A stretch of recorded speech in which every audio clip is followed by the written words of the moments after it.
موجودہ صوبائی اسمبلی کے الیکشنز کے سلسلہ میں الیکشن کمیشن آف پاکستان نے صوبہ پنجاب میں الیکشن شیڈیول جاری کر دیا ہے، جس میں مجھے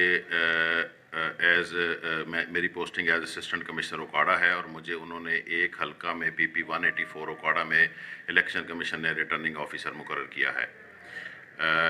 اس میں ہم نے تمام جو ریٹرننگ آفیسرز ہیں، آج ان کا ہمارے جو ڈسٹرکٹ ریٹرننگ آفیسرز ہیں انہوں نے حلف لیا ہے، اور ہم نے حلف دیا ہے کہ ہم اپنی ذمہ داری جو ہمیں سونپی گئی ہے الیکشن کمیشن کی جانب سے، اس کو غیر جانبداری سے اس کو پایہ تکمیل تک پہنچائیں گے۔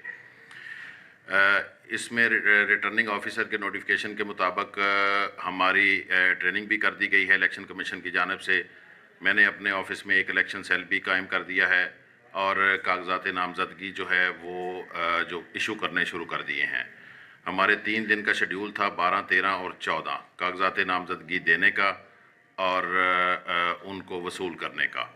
تو میرے حلقہ میں اب تک 11 جو امیدوار ہیں وہ کاغذات نامزدگی لے کے جا چکے ہیں، تاہم ابھی تک کوئی امیدوار ان پیپرز کو فل کر کے میرے پاس جمع کروانے نہیں آیا۔ ابھی کل کا دن بقایا ہے۔ جس طرح کوئی بھی کینڈیڈیٹ ہمارے پاس آ رہا ہے، اس کو پوری فیسیلیٹیشن دی جا رہی ہے، ان کو پوری اویئرنیس دی جا رہی ہے، اور پوری چیزیں ان کو بتا کے ان کے ساتھ ایک اچھے انداز میں تعاون کیا جا رہا ہے۔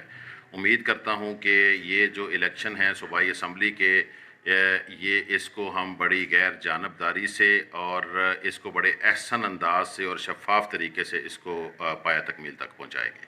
شکریہ۔